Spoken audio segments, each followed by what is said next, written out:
नमस्कार दोस्तों, RMS institute के ऑनलाइन एजुकेशन प्लेटफॉर्म में आपका एक बार फिर से स्वागत है। जैसा कि आपको पता है कि हमारे द्वारा स्पेशल एजुकेशन में जो बच्चे डीएड कर रहे हैं, आईडीडी के स्टूडेंट हैं, सेकेंड ईयर में जो फिलहाल में हैं इस वर्ष, और सेकेंड ईयर में जून 2026 में एग्ज़ाम देने वाले हैं, उनके लिए हमारा जो सिलेबस है वो कंटिन्यू चल रहा है, जिसमें 12वां पेपर जो हमारा यहाँ पर अभी पिछली वीडियो से स्टार्ट हुआ है, जिसमें हमने आपने यदि पहले वीडियो देखी है लगभग 38 मिनट की, जिसमें हमने डेटा संग्रह यहाँ तक के टॉपिक जो है वो क्लियर कर लिए थे, लेकिन सिस्टम की लाइट जाने के कारण वीडियो जो है लाइव वो रिकॉर्डिंग जो है वो ऑटोमेटिक बंद हो गई, और इसके कारण ये यहाँ तक हमारा जो टॉपिक है वो क्लियर हो पाया था। आगे का हम आज इस वीडियो के अंतर्गत जो है वो पढ़ने वाले हैं, और आगे हम अगले टॉपिक जो पढ़ेंगे इसके अंदर वो इसके बाद अगला टॉपिक आता है आपका उत्साह। आपका अगला टॉपिक क्या आता है? उत्साह।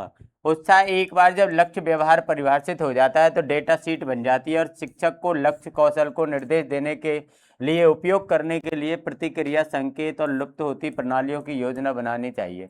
मतलब जब आपका लक्ष्य व्यवहार परिभाषित हो जाता है तो आपको उसकी क्या है, एक डेटा शीट बन जाती है। मतलब उस जो भी बच्चे को आप मार्गदर्शन में रख रहे हैं तो उस बच्चे की आपके पास एक डेटा शीट तैयार हो जाती है, और डेटा शीट किसके द्वारा तैयार हो जाती है? उसके लक्ष्य व्यवहार के द्वारा। तो ये उत्साह जो है, ये उत्साह उस बच्चे के लिए एक संकेत देना, समय विलंब, कम से कम संकेतों की प्रणाली, सबसे कम से कम दखल देने वाले संकेत, और क्रमिक मार्गदर्शन, ये सारी चीजें जो हैं वो उत्साह के अंदर शामिल होती हैं। इसके बाद आता है आपका एक साथ संकेत। इस पद्धति में एक प्रक्रिया संकेत जैसे मौखिक मॉडल समवर्ती रूप से लक्ष्य उत्तेजना के साथ प्रस्तुत किया जाता है, जिसे कई अनुदेशनात्मक परीक्षणों के बाद समाप्त कर दिया जाता है। यहाँ पर आपको क्या है, कुछ प्रतिक्रिया संकेत दिए जाते हैं। जैसे माना कि अपन जो पढ़ते हैं टीएलएम के बारे में, आपने सबने पढ़ा है, टीएलएम टीचिंग लर्निंग मटेरियल।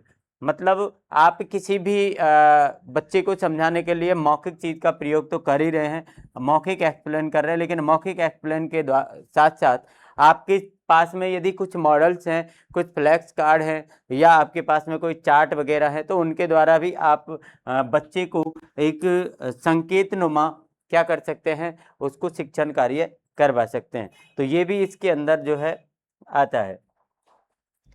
इसके बाद आता है आपका समय विलंब। समय विलंब का उपयोग करने के लिए एक मजबूत साक्ष्य आधार भी है। एक ऐसी प्रणाली जिसमें संकेत को लक्ष्य उत्तेजना के साथ समवर्ती रूप से प्रस्तुत किया जाता है और फिर क्रमिक परीक्षणों के दौरान समय की छोटी वृद्धि के साथ फीका कर दिया जाता है। मतलब आपको यहाँ पर इंपॉर्टेंट चीज रहेगी क्रमिक परीक्षण। यहाँ पर आपको समय विलंब दिया गया, तो आपको किसी भी बच्चे के अंदर मजबूती प्रदान करने के लिए आपको जो परीक्षण किए जा रहे हैं, जो जांच कर रहे हैं, जो एवल्यूशन कर रहे हैं, जो मूल्यांकन कर रहे हैं आप, उसका क्या होना चाहिए? क्रमिक परीक्षण होना चाहिए। और क्रमिक परीक्षण के दौरान आप समय की क्या कर दें, छोटी सी वृद्धि कर दें, वृद्धि के साथ फीका कर दिया जाता है। गंभीर विकलांगता वाले छात्रों को चित्र शब्द पहचान कौशल सिखाने के लिए समय विलंब के पास मजबूत अनुसंधान समर्थन है। जो छात्र आपके क्या हैं, गंभीर विकलांग हैं, जो अपन ने आईक्यू लेवल के अकॉर्डिंग इससे पहले पढ़ लिए हैं, तो उनको चित्र और शब्द पहचान के कौशल आप इसके द्वारा जो है वो सिखा सकते हैं। इसमें थोड़ा थोड़ा सा आप टॉपिक के अनुसार जो है वो आप देख लें, आपको वहां पर टॉपिक भी यदि याद हुआ, पॉइंट भी आपको याद होता है, तो उससे संबंधित आप कुछ न कुछ लिखने में आपको आसानी रहती है। कम से कम दखल देने वाले संकेत। एक मजबूत साक्ष्य आधार के साथ एक और संकेत देने वाला विकल्प कम से कम दखल देने वाले संकेतों की प्रणाली है। एक निर्देशात्मक रणनीति जो केवल असतत या श्रृंखलाबद्ध कार्यों को सिखाने के लिए आवश्यक संकेत देती है। डॉयल, बोलेरी, आल्ट और गेस्ट, ये 1988 ने 90 लेखों की समीक्षा की जो गंभीर विकलांगता वाले छात्रों को पढ़ाने के लिए कम से कम संकेतों की प्रणाली के उपयोग का दस्तावेजीकरण करते हैं। कम से कम संकेतों की प्रणाली प्रशिक्षक और एक मौखिक निर्देश के साथ शुरू कर सकता है।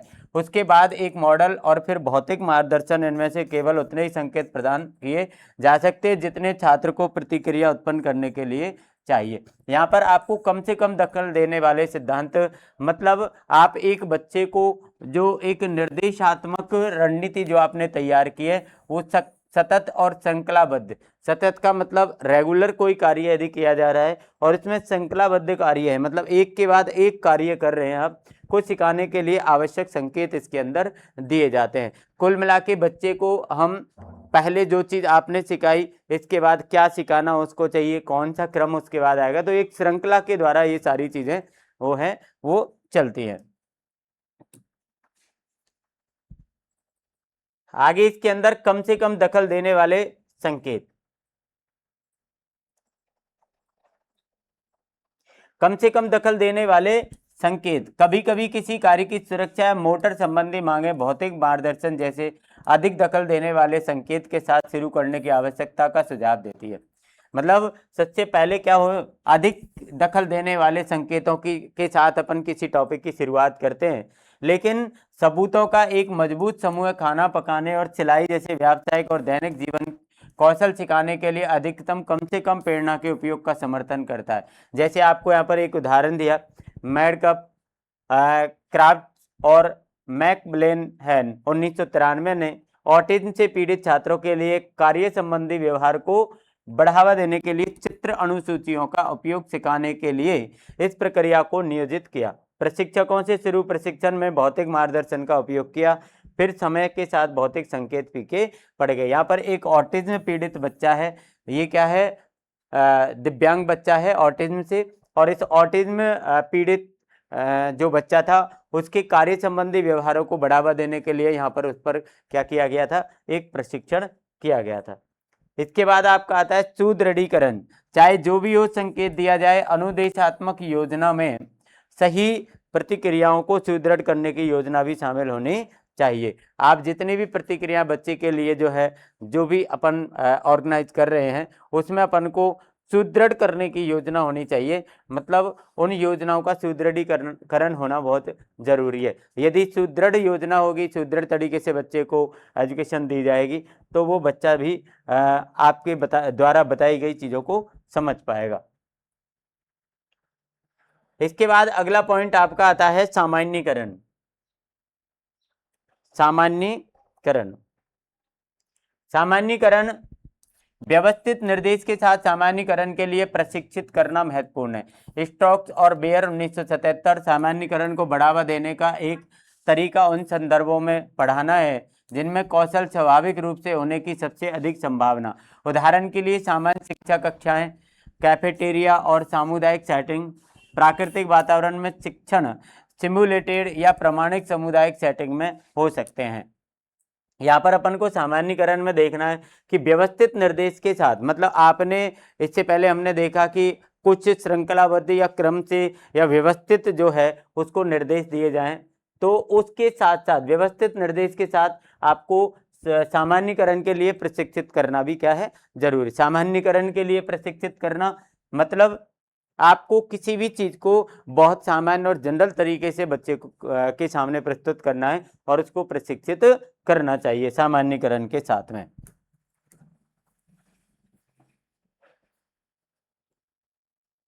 इसके बाद अपन का आता है सारांश।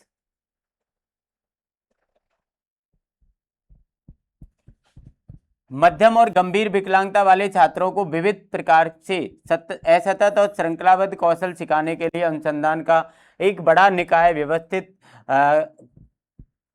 व्यवस्थित निर्देश का समर्थन करता है। मतलब जो मध्यम है और जो गंभीर विकलांगता के शिकार हैं ऐसे बच्चों को हम क्या करेंगे, विविध प्रकार के असतत मतलब जो रेगुलर ना हो, सतत ना हो, और श्रृंखलाबद्ध कौशल सिखाने के लिए क्या करेंगे, हम व्यवस्थित निर्देश देंगे। इसमें क्या करना चाहिए अपन को, शिक्षकों को ऐसी प्रेरक प्रणालियों का चयन करना चाहिए जो लक्ष्य कौशल की जटिलता और प्रकृति से मेल खाती हो। अपन को दो चीज देखनी है कि जो लक्ष्य कौशल है आप उसकी जटिलता कितनी है, वो कितना जटिल है, और प्रकृति से वो मेल खा रही है या नहीं खा रही है।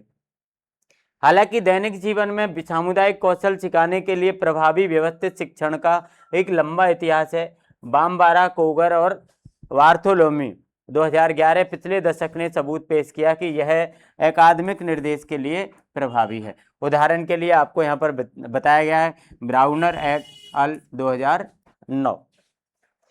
इसके बाद इसमें आत्मनिर्देशन में सीखना, मतलब खुद के निर्देशन में बच्चा क्या सीख सकता है।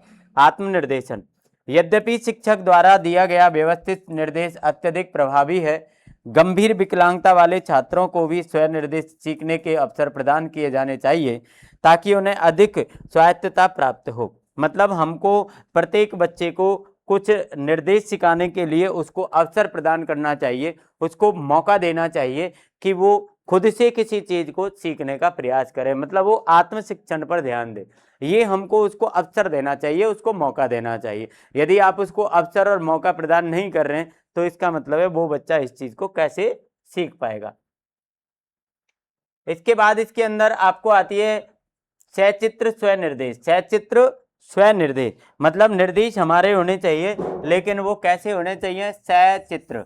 सचित्र और स्वनिर्देश मतलब चित्रों के साथ होने चाहिए। सचित्र स्वनिर्देश का उपयोग करते हुए एक अध्ययन में ऑटिज्म से पीड़ित छात्रों ने चित्र आधारित ग्राफिक आयोजक योजनाकार का उपयोग करके शैक्षिक कार्य पूरा करना सीखा। एक बच्चा है जो ऑटिज्म से पीड़ित है और ऑटिज्म से पीड़ित होने के कारण हमने उस पर इस विधि को क्या किया, अपनाया, सचित्र स्वनिर्देश विधि को, और उसका उपयोग करके हमने छात्रों को ग्राफिक, मतलब आपने देखा होगा फ्लैश कार्ड, ग्राफिक्स, चार्ट वगैरह जिन पर चित्र बने होते हैं, उन चित्रों को योजनाकार तरीके से उपयोग किया और उसका शैक्षणिक कार्य हमने क्या किया, पूरा किया।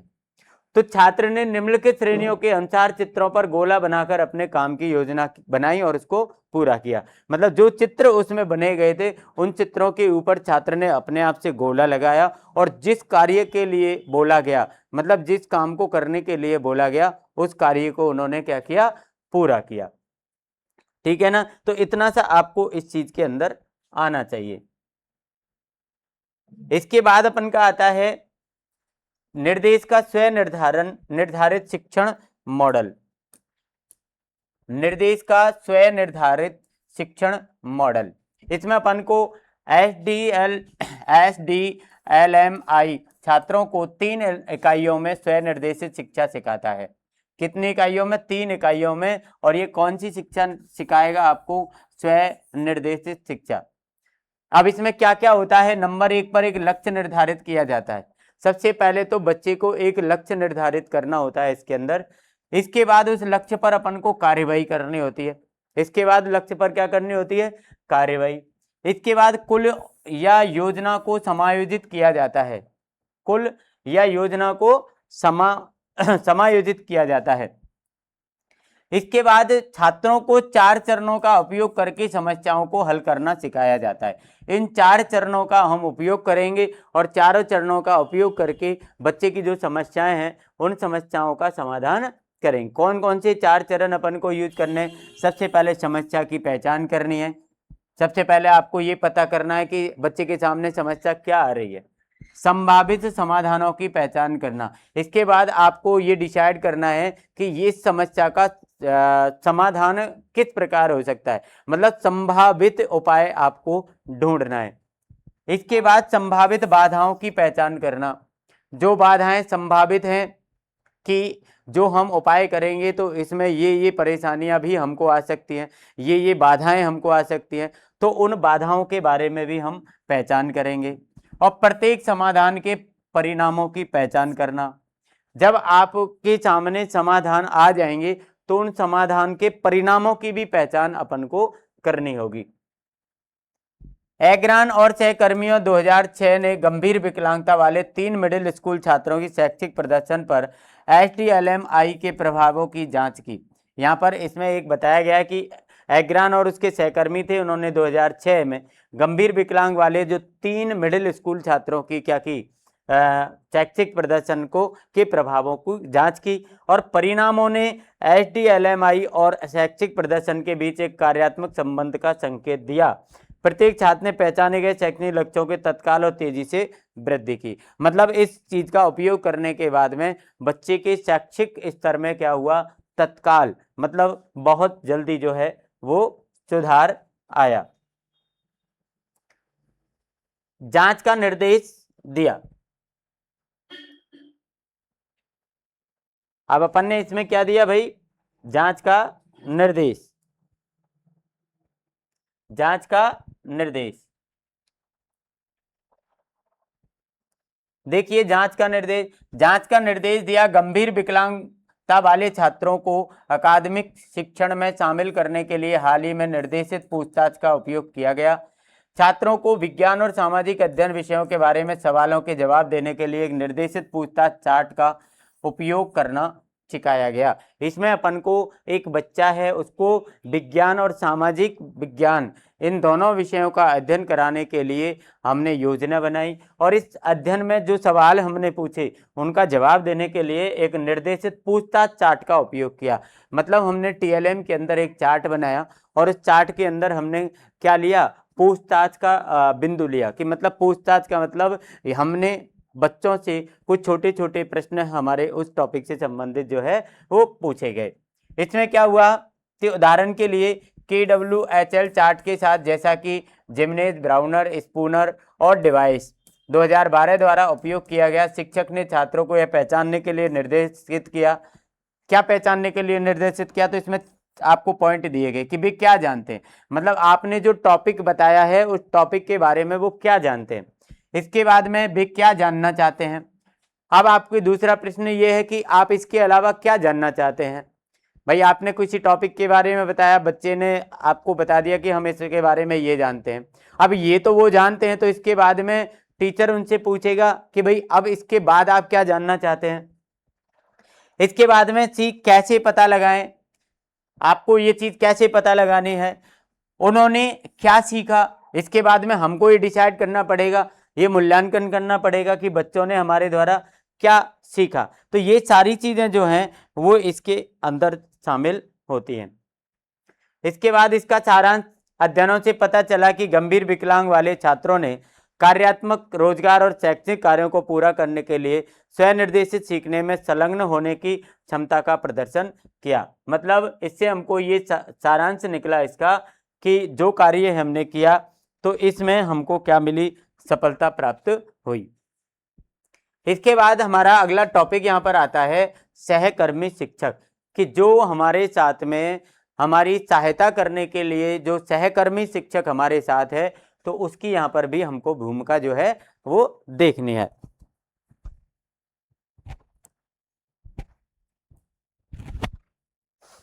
देखिए एक अनुदेशात्मक रणनीति के रूप में सहकर्मी शिक्षण में एक तो ट्यूटर और ट्यूटी दोनों के लिए शैक्षिक और सामाजिक लाभ का सुझाव देने वाले साक्ष्य का एक मजबूत समूह है। उदाहरण के लिए अपन को मैकडोनेल मेथड, बकनर, थॉर्सन और फिस्टर 2001, रोहरविक, गिन्सबर्ग, ब्लॉक, फंटूजो और मिलर 2003। इस अभ्यास में एक सहकर्मी शिक्षक आमतौर पर सामान्य शिक्षा का एक ही उम्र का छात्र विकलांग छात्र ट्यूटी को निर्देश देता है। मतलब एक सामान्य शिक्षा का एक ही कक्षा का एक ही उम्र का एक छात्र है और उस छात्र की उम्र के समान ही एक विकलांग छात्र है, वो उसको क्या करता है, निर्देश देता है। सहकर्मी ट्यूटर्स को निर्देशात्मक सत्रों में सक्रिय छात्र प्रतिक्रिया देने के अवसर, प्रतिक्रिया और सुदृढ़ीकरण को शामिल करने के लिए प्रशिक्षित किया जाता है। और जो हमारा जो ट्यूटर होता है उसको छात्र के जो छात्र कुछ भी जो बोल रहा है उसके लिए छात्र को प्रतिक्रिया करना, छात्र के लिए उस ट्यूटर को इसकी क्या दी जाती है, एक ट्रेनिंग दी जाती है, उसको इसका प्रशिक्षण दिया जाता है। ठीक है ना। इसके बाद इसमें आता है आपका कौशल।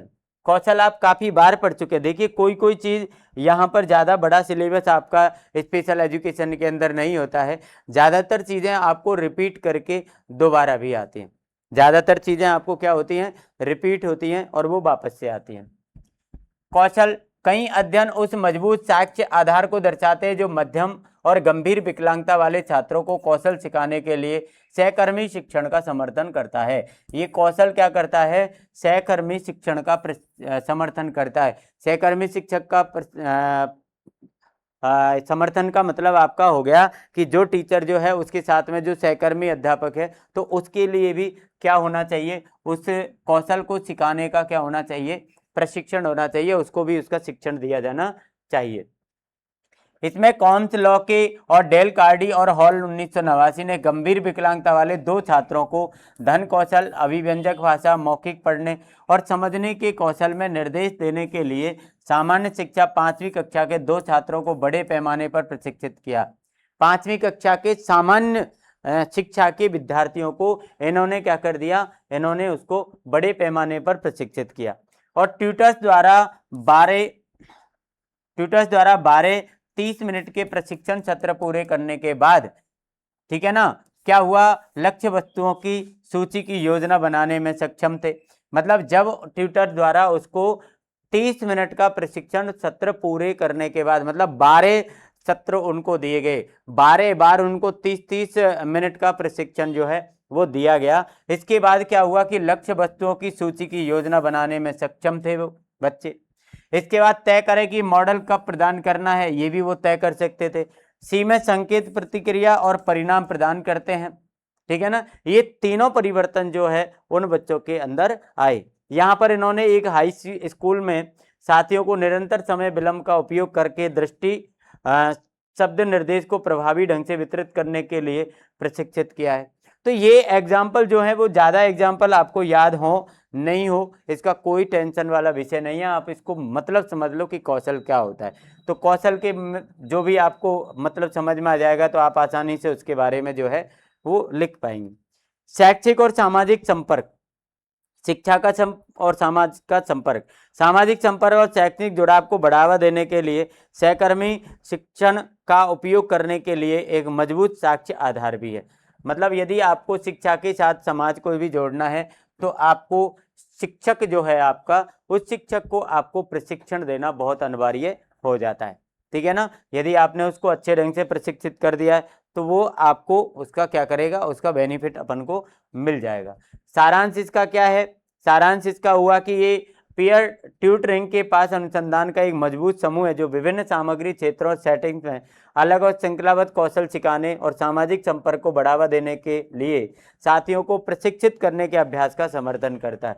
सारांश में अपन को कुछ नहीं लिखना है, जो टॉपिक आपने पहले एक्सप्लेन किया है, सारांश में अपन को ये लिखना है कि हम इसका समर्थन करते हैं, मतलब समर्थन इसका किया जाता है। क्यों? क्योंकि ये चीज हमारे लिए क्या है, लाभप्रद है, ये काम आ रही है। इसके बाद आपकी जो अगला टॉपिक है तकनीकी का, अगला टॉपिक कौन सा आपका आ जाएगा? तकनीकी। प्रौद्योगिकी में हालिया प्रगति के परिणाम स्वरूप गंभीर विकलांगता वाले छात्रों के लिए तकनीकी हस्तक्षेप का उपयोग बढ़ गया है। आपको पता है कि आजकल जो है वो शिक्षा के अंदर जो है वो टेक्नोलॉजी जो है वो आ गई है। तकनीकी शिक्षा हमारे लिए इस समय आ गई है। तो तकनीकी शिक्षा का प्रयोग भी हमारे किसकी, गंभीर विकलांगता वाले छात्रों के लिए किया जा रहा है। तो गंभीरता वाले जो छात्र होते हैं उनके कौशल सिखाने के लिए प्रौद्योगिकी के उपयोग में प्रौद्योगिकी के प्रकार के आधार पर मध्यम से मजबूत साक्ष्य आधार होता है, ठीक है ना। तो तकनीकी जो है वो इसके अंदर मेन चीज हो गई कि बच्चा यदि किसी सामान्य शिक्षण से किसी शिक्षा को प्राप्त नहीं कर पा रहा है या कोई टॉपिक को नहीं समझ पा रहा है तो उसमें हम तकनीकी शिक्षा का जो है वो प्रयोग कर सकते हैं। इसके बाद अपन का आ जाता है वीडियो। क्या आ जाता है?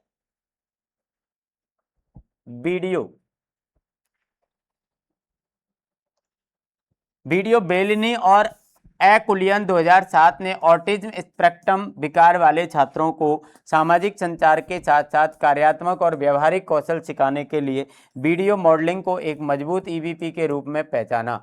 ये आपको पता है कि ये वीडियो जो है मेलिनी और एकुलियन 2007 में ऑटिज्म स्पेक्ट्रम से ग्रसित जो एक बच्चा था और ऑटिज्म से ग्रसित बच्चे के ऊपर इन्होंने ये चीज़ दिखाई कि उसकी कार्यात्मक और व्यवहारिक कौशल सिखाने के लिए हमको किसका उपयोग करना चाहिए? वीडियो मॉडलिंग का उपयोग करना चाहिए, क्योंकि वीडियो मॉडलिंग से बच्चे को किसी भी प्रकार की जो है उस समस्या का आसानी से समाधान किया जा सकता है। तो वीडियो मॉडलिंग भी इसमें क्या है, एक उपयोगी आपका बिंदु रहेगा। कंप्यूटर सहायता प्राप्त अनुदेश। कंप्यूटर सहायता प्राप्त अनुदेश वीडियो प्रॉम्प्टिंग और मॉडलिंग के अलावा कंप्यूटर असिस्टेंट इंस्ट्रक्शन CAI गंभीर विकलांग वाले छात्रों को कौशल सिखाने में मध्यम स्तर के साक्ष्य के साथ जुड़ा हुआ है। मतलब कंप्यूटर शिक्षण भी अपन इसमें जोड़ सकते हैं कि कंप्यूटर क्या करता है, गंभीर विकलांग वाले छात्रों को कौशल सिखाने में मध्यम स्तर के साक्ष्य के साथ जुड़ा हुआ है। मतलब ज़्यादा बड़ा इनका स्तर नहीं होता है, लेकिन मध्यम स्तर के साथ कंप्यूटर जो है वो जुड़ा हुआ है।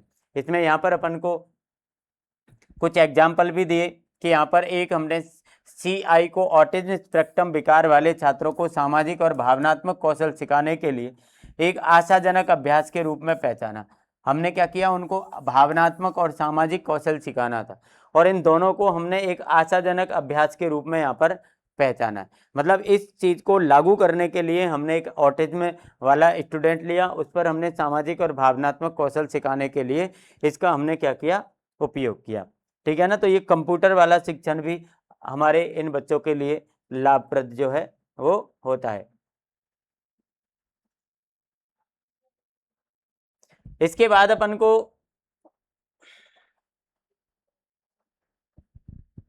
आयरिश और सहकर्मियों 2013 ने मध्यम से गंभीर विकलांगता वाले छात्रों के लिए स्वतंत्रता और जीवन कौशल में सहायता के लिए मोबाइल प्रौद्योगिकी का उपयोग करने के लिए निम्नलिखित सिफारिशें प्रस्तावित की। यहाँ पर आपको मेन आ गया आपका मोबाइल प्रौद्योगिकी। जैसे अभी हमने कंप्यूटर के बारे में देखा, तो ये है मोबाइल टेक्नोलॉजी, मोबाइल प्रौद्योगिकी। तो मोबाइल प्रौद्योगिकी में अपन को क्या क्या जो है वो पॉइंट दिए गए। पहला पॉइंट दिया गया कि प्रौद्योगिकी का उपयोग सिखाने के लिए व्यवस्थित निर्देश का उपयोग करें। जो भी प्रौद्योगिकी का उपयोग कर रहे हैं सिखाने के लिए, तो उसकी जो व्यवस्थित निर्देश हैं, मतलब इस जो सिखा रहा है उसको पहले से ये सारे व्यवस्थित निर्देशों के बारे में जानकारी होनी चाहिए। जब उनको जानकारी है तो वो जरूर व्यवस्थित तरीके से निर्देश देकर और उन बच्चों को ये चीज सिखा पाएंगे।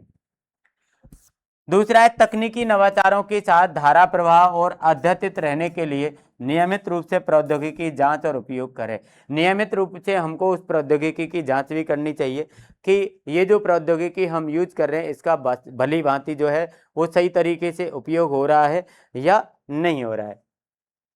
छात्रों द्वारा प्रौद्योगिकी के उपयोग पर डेटा रिकॉर्ड करें और उसका आकलन करें। डेटा का रिकॉर्ड भी अपन को उस पर करना है, और उसका डेटा का रिकॉर्ड करके हम उसका आकलन भी करेंगे कि वास्तविक रूप से ये कितना कारगर है, कितना उचित है।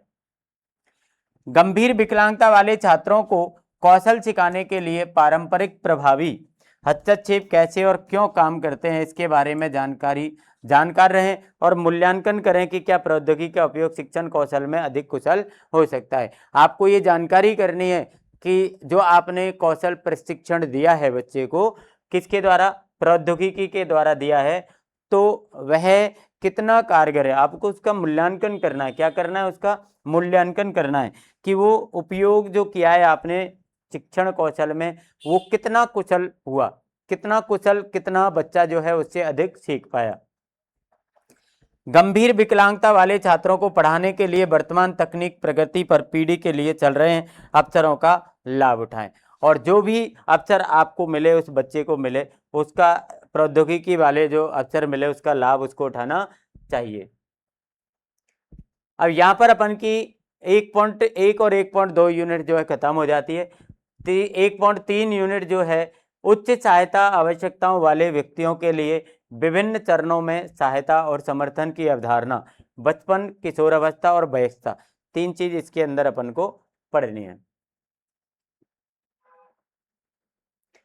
ये थ्योरी की चीजों को आप थोड़ा थोड़ा पढ़ लें, ज्यादा अपन इस पर ध्यान नहीं दें, और मुख्य जो बिंदु हैं, मुख्य बिंदुओं पर अपन को ध्यान देना है। मुख्य बिंदुओं पर अपन को ध्यान देना है।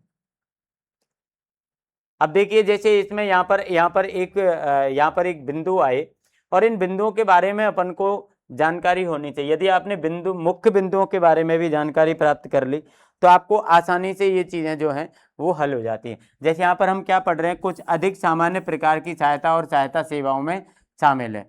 मतलब सामान्य प्रकार की सहायता और सहायता सेवा, ये में इसमें क्या क्या शामिल होता है, क्या क्या शामिल होता है। पहली चीज सामुदायिक समर्थन और स्वतंत्र जीवन। अब ये क्या है, ये आपको आना चाहिए। यदि ये चीज आपको आती है तो आपको थ्योरी वगैरह लिखने में कोई दिक्कत नहीं होती है। जैसे स्वयं देखभाल, घरेलू देखभाल, गतिशीलता, अवकाश और सामुदायिक भागीदारी में सहायता। ये सामुदायिक समर्थन और स्वतंत्र जीवन में अपन क्या कर सकते हैं। देखिए स्वयं देखभाल का मतलब जो खुद बच्चा है वो अपनी देखभाल खुद कर सके। घरेलू देखभाल, अपने घर और परिवार की देखभाल कर सके। गतिशीलता, उसके अंदर वो एक्टिव कितना है, उसकी कार्य करने की गति क्या है।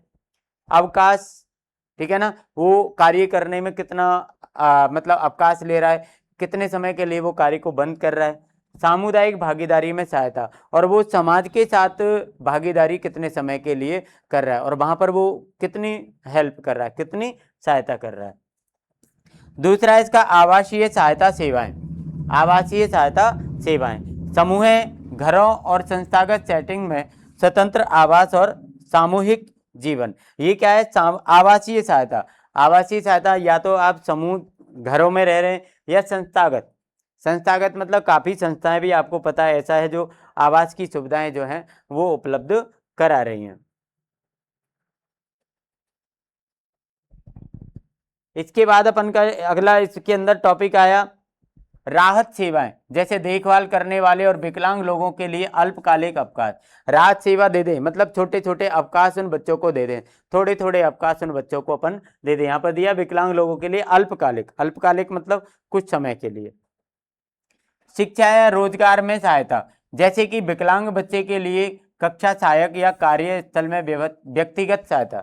मतलब जो विकलांग बच्चा है हमें उसको कक्षा सहायक या कार्यस्थल, या वो पढ़ाई कर रहा है मतलब कक्षा सहायक, जब वो पढ़ाई कर रहा होता है तो उसकी कक्षा में भी आपको सहायता करनी है। इसके अलावा उसका कार्यस्थल, कार्यस्थल मतलब जहां पर वो कार्य करता है वहां पर अपन को उसकी व्यक्तिगत सहायता करनी चाहिए, मतलब एक पर्सनल बच्चे की सहायता अपन को करनी चाहिए। संचार समर्थन, जैसे सांकेतिक भाषा और द्विभाषीय। यदि कोई बच्चा है एचआई बच्चा है, हियरिंग वाला बच्चा है, मूक बधिर, तो आप उसको किस प्रकार से अपनी चीजों को समझा पाएंगे, मतलब आपको सांकेतिक भाषा का उसके लिए प्रयोग करना पड़ेगा। सामुदायिक पहुंच, डे केयर सेंटर सहित सामुदायिक पहुंच करनी। सामुदायिक पहुंच मतलब एक ऐसा स्थान जहां पर कोई भी व्यक्ति जो है वो पहुंच सकता है या चला जाए, तो ये डे केयर सेंटर इसके अंदर आते हैं। कुछ सेंटर्स जो हैं वो गवर्नमेंट के द्वारा बनाए गए हैं, वो डे केयर है, मतलब वहां पर बच्चे की दिन में केयर होती है, दिन में वहां पर बच्चा रहता है। सूचना और सलाह सेवाएं, पेशेवर सहकर्मी समर्थन, वकालत और समर्थित निर्णय लेने सहित। सूचना और सलाह सेवाएं, आपको किसी बच्चे को पेशे से संबंधित आप उसको सलाह दे सकते हो, उसको सूचनाएं दे सकते हो, भैया यहाँ पर ये चीज़ का आप व्यवसाय कर सकते हैं, ये चीज़ की आप नौकरी कर सकते हैं।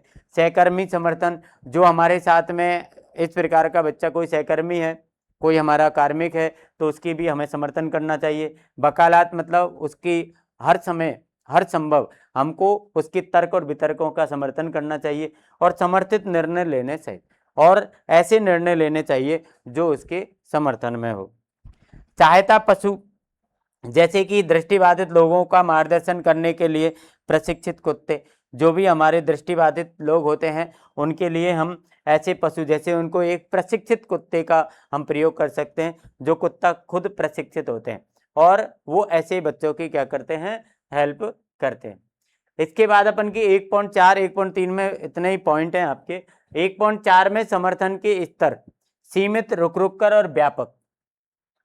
सीमित, रुक रुक कर और व्यापक, ये अपन को समर्थन के स्तर जो है यहाँ पर देखने। अब समर्थन का स्तर देखना है आपको, ठीक है। समर्थन का स्तर सबसे पहले आ गया आपका रुक रुक कर समर्थन। सबसे पहले क्या आया आपका, रुक रुक कर समर्थन, ठीक है। तो रुक रुक कर समर्थन में बौद्धिक विकलांगता वाले कई लोगों को नियमित सहायता या सहायता की आवश्यकता नहीं होती है। मतलब कुछ बच्चे ऐसे होते हैं जिनको आप लगातार सहायता दें, ये जरूरी नहीं होता, उनको कभी कभी सहायता की जरूरत पड़ती है, उनको कभी कभी सहायता की जरूरत पड़ती है। तो इसके बजाय उन्हें केवल संक्रमण, अनिश्चितता या तनाव के समय अतिरिक्त सहायता की आवश्यकता हो सकती है। मतलब जब उनको कोई संक्रमण हो गया है या अनिश्चितता या तनाव, इन परिस्थितियों में उसको आपकी सहायता की आवश्यकता हो सकती है। आमतौर पर इस स्तर की समर्थन की आवश्यकता वाले लोगों को एपीए मानकों के तहत हल्के बौद्धिक विकलांगता के रूप में वर्गीकृत किया जाएगा। हम इसको कौन से में करेंगे? हल्के बौद्धिक विकलांगता। मतलब बच्चे के अंदर विकलांगता तो है, लेकिन कैसी है? हल्की बौद्धिक विकलांगता है। मतलब वो बच्चा ज्यादातर कार्य अपने आप करता है, लेकिन कभी कभी उसको सहायता की आवश्यकता होती है। सीमित समर्थन।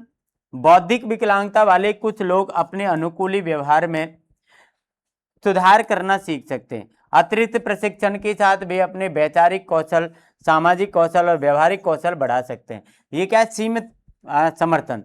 आपको समर्थन करना है, लेकिन लिमिट में सीमित समर्थन करना है, उसका अधिक समर्थन नहीं करना है। जैसे कि मानो कि वो अनुकूली व्यवहार में सुधार करना सीख सकते हैं। अतिरिक्त प्रशिक्षण के साथ वे विचार कौशल और सामाजिक कौशल और व्यवहारिक कौशल को बढ़ा सकते हैं। आप जैसे माना कि बच्चा अनुकूल व्यवहार कर रहा है, तो आप उस अनुकूल व्यवहार करने वाले बच्चे को आप अतिरिक्त प्रशिक्षण दे सकते हैं। अतिरिक्त प्रशिक्षण देकर उसको आप वैचारिक कौशल और सामाजिक कौशल और व्यवहारिक कौशल, ये तीनों कौशल हम उसके क्या कर सकते हैं? बढ़ा सकते हैं। हालांकि रोजमर्रा की स्थितियों से निपटने के लिए उन्हें अभी भी अतिरिक्त सहायता की आवश्यकता हो सकती है। इसके समूह लोगों को अक्सर एपीए मानकों द्वारा मध्यम बौद्धिक विकलांगता के रूप में वर्गीकृत किया जाता है। देखिए, इनमें विकलांगता जो होती है वो हल्की होती है, लेकिन इनमें जो होती है वो मध्यम होती है। मध्यम का मतलब उनको सीमित समर्थन की आवश्यकता होती है, इनको बहुत कम रुक रुक कर समर्थन की आवश्यकता होती है। इसके बाद अगले जो होते हैं आपके, वो होते हैं व्यापक समर्थन। ठीक है ना? वो कैसे होते हैं आपके? व्यापक समर्थन। मतलब ज्यादा समर्थन की इनको जरूरत होती है। बौद्धिक विकलांगता वाले अन्य लोगों को अधिक गहन समर्थन की आवश्यकता होती है। इन व्यक्तियों के पास कुछ बुनियादी संचार कौशल हैं। कुछ कौशल तो इनके पास बुनियादी संचार कौशल होते हैं, और भी कुछ से देखभाल कार्यों को पूरा कर सकते हैं। कुछ अपनी देखभाल के जो कार्य होते हैं उनको भी वो पूरा कर सकते हैं। हालांकि उन्हें आमतौर पर दैनिक सहायता की आवश्यकता होगी। समर्थन का यह स्तर आमतौर पर एपीए मानदंडों के अनुसार गंभीर बौद्धिक विकलांगताओं से जुड़े हुए लोगों के लिए जो होता है। ये कौन से के लिए होता है? आपकी गंभीर बौद्धिक विकलांग जो बच्चे होते हैं उनके लिए ये व्यापक समर्थन दिया जाता है। और ये व्यापक से भी व्यापक समर्थन होता है, मतलब अधिक व्यापक होता है। व्यापक समर्थन के सबसे गहन स्तर का वर्णन करता है। ये कौन से स्तर का वर्णन करेगा? गहन का। व्यक्तिगत कार्य में सहायता के लिए दैनिक हस्तक्षेप आवश्यक है। इसमें अपन को व्यक्तिगत कार्यों में भी हस्तक्षेप करना पड़ेगा। व्यक्तिगत कार्य जैसे उसको पानी पीना, उसको खाना खाना, उसको टॉयलेट करने जाना है, तो ये छोटी छोटी चीजें जो व्यक्तिगत सहायता है, इसमें भी हमें उनका समर्थन करना होता है। उनके स्वास्थ्य और सुरक्षा को सुनिश्चित करने के लिए पर्यवेक्षण आवश्यक है। हमें उनके स्वास्थ्य का भी ध्यान रखना पड़ेगा, उसको ऑब्जर्व करना पड़ेगा, उसको पर्यवेक्षण करना पड़ेगा। ये आजीवन समर्थन व्यक्ति की दिनचर्या के लगभग हर पहलू पर लागू होता है। जैसा कि आपको बताया कि आजीवन बच्चे की जो दिनचर्या है, उस दिनचर्या के प्रत्येक कार्य पर ये समर्थन जो है वो लागू होता है। ये वर्गीकरण उन लोगों के लिए है जो गहन बौद्धिक विकलांग हैं। कौन से बौद्धिक विकलांग हैं? गहन, मतलब गंभीर से भी ये अधिक गंभीर होते हैं। ठीक है, आगे गंभीरता वर्गीकरण प्रणालियों के साथ समस्याएं।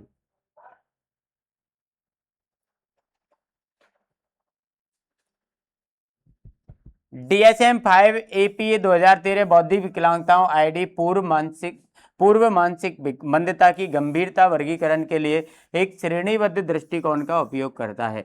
इसका हम क्या करेंगे? एक वर्गीकरण करेंगे, और ये श्रेणीबद्ध दृष्टिकोण यहाँ पर आता है। जब किसी व्यक्ति में आईडी का निदान किया जाता है तो उनकी विकलांगताओं की गंभीरता का अनुमान लगाया जाता है। जैसे आपने डिसाइड कर लिया कि ये बच्चा आईडी बच्चा है, मतलब ये बच्चा बौद्धिक रूप से विकलांग है, तो हमें उसकी क्या करना चाहिए? गंभीरता का अनुमान लगाया जाता है कि ये कितना गंभीर है। गंभीरता 4 गंभीरता श्रेणी में से एक में आती है। जैसे हल्का है, मध्यम है, गंभीर है और गहरा है। चार है अपन की, एक हल्की है, एक मध्यम है, एक गंभीर है और एक गहन या गहरी है। हालांकि इस दृष्टिकोण में कई समस्याएं हैं। इन समस्याओं ने कई पेशेवरों को वर्गीकरण की अधिक उपयोगी पद्धति की पैरवी करने के लिए प्रेरित किया है। ये जो वर्गीकरण हुआ है, इस वर्गीकरण में भी अनेक प्रकार की जो है वो समस्याएं आपके यहाँ पर आती हैं। इस वर्गीकरण को आप यहाँ पर थोड़ा सा देख लें। इसके अलावा आपके इसमें 1.4 के अंदर जो है वो और ज्यादा कुछ भी नहीं है। उच्च समर्थन आवश्यकताओं वाले समूहों के लिए सेवा के रास्ते, ये अपन पढ़ेंगे 1.5 के अंदर। ऑटिज्म स्पेक्ट्रम विकार समर्थन। ऑटिज्म स्पेक्ट्रम विकार से पीड़ित लोग विकलांगता सहायता सेवाओं की एक श्रृंखला तक पहुंच सकते हैं ताकि वे रोजमर्रा की जिंदगी जी सकें और व्यापक समुदाय से जुड़ सकें। ऐसे बच्चों का समर्थन हमें इसलिए करना चाहिए जिससे कि ये बच्चे जो है वो हमारे समाज के साथ जुड़ सकें और समाज के साथ जुड़ करके वो अपनी रोजमर्रा की जिंदगी मतलब अपनी दिनचर्या जो है उसको आसानी से जी सकें।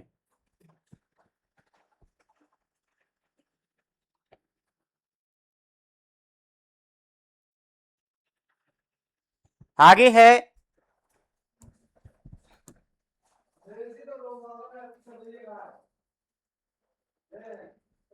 अब इसमें अपन के आगे व्यवहार सहायता सेवाएं।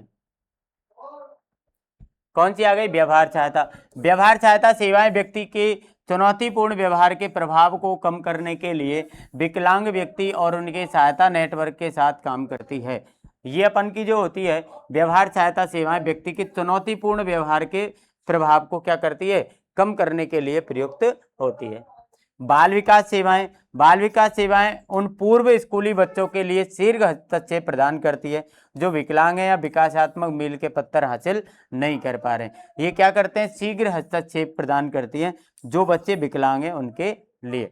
शीघ्र हस्तक्षेप का मतलब है कि जो बच्चा विकलांग है और उसका हमें पता चला तो उसके लिए शीघ्र जो है सुविधाएं उपलब्ध कराई जाती हैं।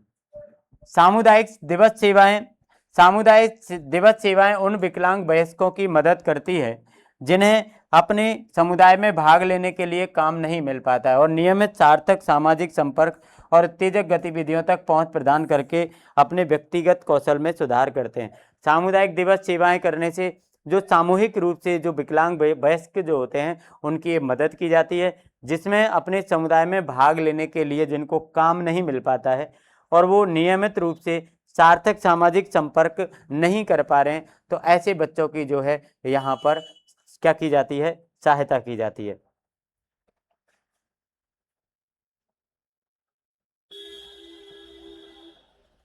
सामुदायिक आवासीय सहायता सेवाएं। सामुदायिक आवासीय सहायता सेवाएं। सामुदायिक आवासीय सहायता सेवाएं विकलांग लोगों को समर्थित सामुदायिक वातावरण में रहने में सहायता है। मतलब आपके समाज का वातावरण कैसा है, आप कौन से वातावरण में रहते हैं, समाज के बाद कैसे वातावरण में रहते हैं, तो उस वातावरण में रहने में क्या करती है? ये सहायता करती है। विकलांग लोगों के लिए उपकरण और संशोधन।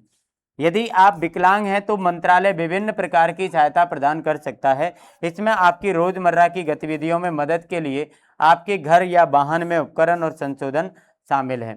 मतलब यदि आप विकलांग हैं तो मंत्रालय विभिन्न प्रकार की सहायता प्रदान कर सकता है। आपको जो हमारा मंत्रालय है ये जिस प्रकार की आपको सुविधाएं चाहिए ऐसी सुविधाएं वो है प्रदान कर सकता है। श्रवण एवं दृष्टि सेवाएं। मंत्रालय की श्रवण एवं दृष्टि सेवाएं विकलांग लोगों को श्रवण यंत्र, कॉकलियर इम्प्लांट और चश्मा जैसे मुफ्त या रियायती उपकरण प्रदान करती है। ये क्या करती है? हमारी श्रवण और दृष्टि सेवाएं जिस प्रकार के उपकरणों की, जैसे बच्चे कोई माना कि देख नहीं पा रहा है तो उसको चश्मे की जरूरत है, ठीक है ना, सुन नहीं पा रहा है तो उसको सुनने की श्रवण यंत्र की जरूरत है, तो ऐसे यंत्रों की, ऐसी वस्तुओं की ये क्या है? उपलब्ध कराती हैं। गृह और सामुदायिक सहायता सेवाएं, ये क्या है? मंत्रालय द्वारा वित्त पोषित गृह और सामुदायिक सहायता आपको घर पर रहने में मदद करने वाली सेवाएं। यदि बच्चा घर पर ही रहकर मदद लेना चाहता है तो कुछ मंत्रालय के द्वारा, हमारे मंत्रालय के द्वारा ऐसी भी व्यवस्थाएं की गई है कि वो बच्चा घर पर रहकर भी वो अपनी सेवाएं ले सकता है।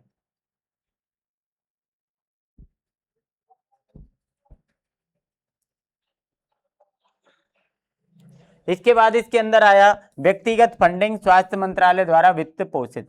मतलब कुछ चीजें व्यक्तिगत फंडिंग में आती हैं जो विकलांग लोगों को अपनी विकलांगता सहायता को सीधे प्रतिबंधित करने का एक तरीका देती हैं। मतलब व्यक्तिगत फंड लोगों के द्वारा इकट्ठा करके लोगों की, विकलांग लोगों की सेवा की जाती है, और एक स्वास्थ्य मंत्रालय द्वारा ये वित्त पोषित होती है। विकलांग लोगों की सहायता के लिए एक नया मॉडल विकलांग लोगों को समर्थन देने का एक नया तरीका है।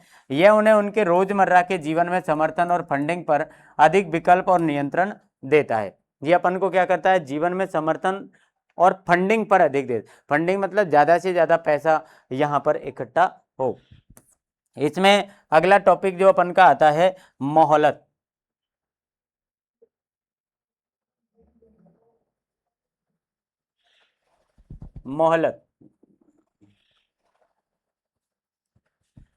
मोहलत का मतलब आपको पता है राहत होता है। राहत का मतलब है आपकी देखभाल की जिम्मेदारियों से छुट्टी लेना। आपकी जो देखभाल की जिम्मेदारियां हैं उससे आप छुट्टी ले रहे, आपने छुट्टी ले ली, समय निकालने से आपको आराम और पुनः ऊर्जावान महसूस करने में मदद मिल सकती है। और यदि आप उसके बाद पुनः कार्य करेंगे तो वहां पर आपको इसके लिए क्या मिलेगी, ऊर्जावान महसूस करेंगे आप अपने आप को। यदि आप किसी विकलांग व्यक्ति के लिए पूर्णकालिक अवैतनिक देखभाल करता है तो स्वास्थ्य मंत्रालय द्वारा वित्त पोषित राहत सहायता सेवाएं आपके लिए उपलब्ध हैं। यदि आप किसी विकलांग व्यक्ति के लिए पूर्वकालिक या अवैतनिक देखभाल करता है, पूर्वकालिक मतलब पहले से ही आप इसके लिए देखभाल कर रहे हैं, या आप अवैतनिक है, अवैतनिक मतलब इसके बदले में आप कोई भी वेतन नहीं लेते हैं और बच्चों की सेवाएं करते हैं, देखभाल करते हैं आप, तो स्वास्थ्य मंत्रालय द्वारा वित्त पोषित राहत सहायता और सेवाएं आपके लिए उपलब्ध हैं। तो आप हमारे सरकार के स्वास्थ्य मंत्रालय के द्वारा आपको जो सेवाएं चाहिए, जिस चीज की आपको आवश्यकता है, वो वस्तु आप ले सकते हैं। एक समर्थित जीवन यापन, सपोर्टेड लिविंग एक ऐसी सेवा है जो विकलांग लोगों को उनके जीवन के उन क्षेत्रों में सहायता प्रदान करके स्वतंत्र रूप से जीने में मदद करती है जहां सहायता की आवश्यकता होती है। जहां पर लोगों को, विकलांग बच्चों को अपने जीवन में जहां पर उनको सहायता की आवश्यकता होती है, वहां पर उन विकलांग लोगों की या विकलांग बच्चों की उन क्षेत्रों में सहायता प्रदान करके उनको स्वतंत्र रूप से जीने में मदद की जाती है इसके द्वारा। ठीक है, इसके बाद आगे आपकी इकाई नंबर यहाँ पर 2 आ जाती है, और इकाई 2 जो है उच्च समर्थन आवश्यकताओं का आकलन। ठीक है ना, इसको जो है वो हम नेक्स्ट वीडियो के अंदर हमारी दूसरी इकाई को हम पढ़ने वाले हैं।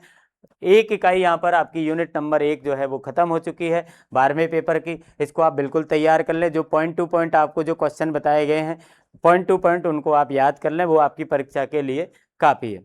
ठीक है ना, और पढ़ाई स्टार्ट करते हैं क्योंकि आपका अगले मंथ के लास्ट में, मतलब जून के लास्ट में आपकी एग्जाम जो है वो स्टार्ट हो जाएंगी, और जून के फर्स्ट 1 से 15 दिन के अंदर आपके जो है वो प्रैक्टिकल भी समाप्त हो जाएंगे। ठीक है, तो आज की वीडियो में इतना ही। नेक्स्ट वीडियो में मिलते हैं पेपर नंबर 12 की इकाई नंबर 2 के साथ में। तब तक के लिए आपका बहुत बहुत धन्यवाद। आप हमारे सपोर्टर हैं, आप सपोर्ट बनाए रखें।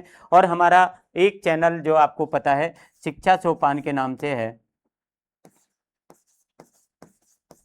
शिक्षा सोपान।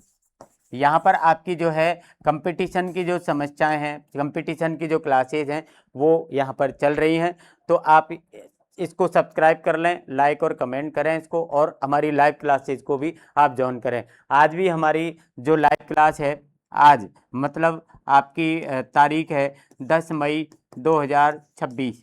ठीक है ना, इसको शाम को 4 PM से आपकी लाइव क्लास भी यहाँ पर रहने वाली है। कौन पर? शिक्षा सोपान वाले चैनल पर। शिक्षा सोपान चैनल पर आप हमारी लाइव क्लास के लिए जुड़ सकते हैं।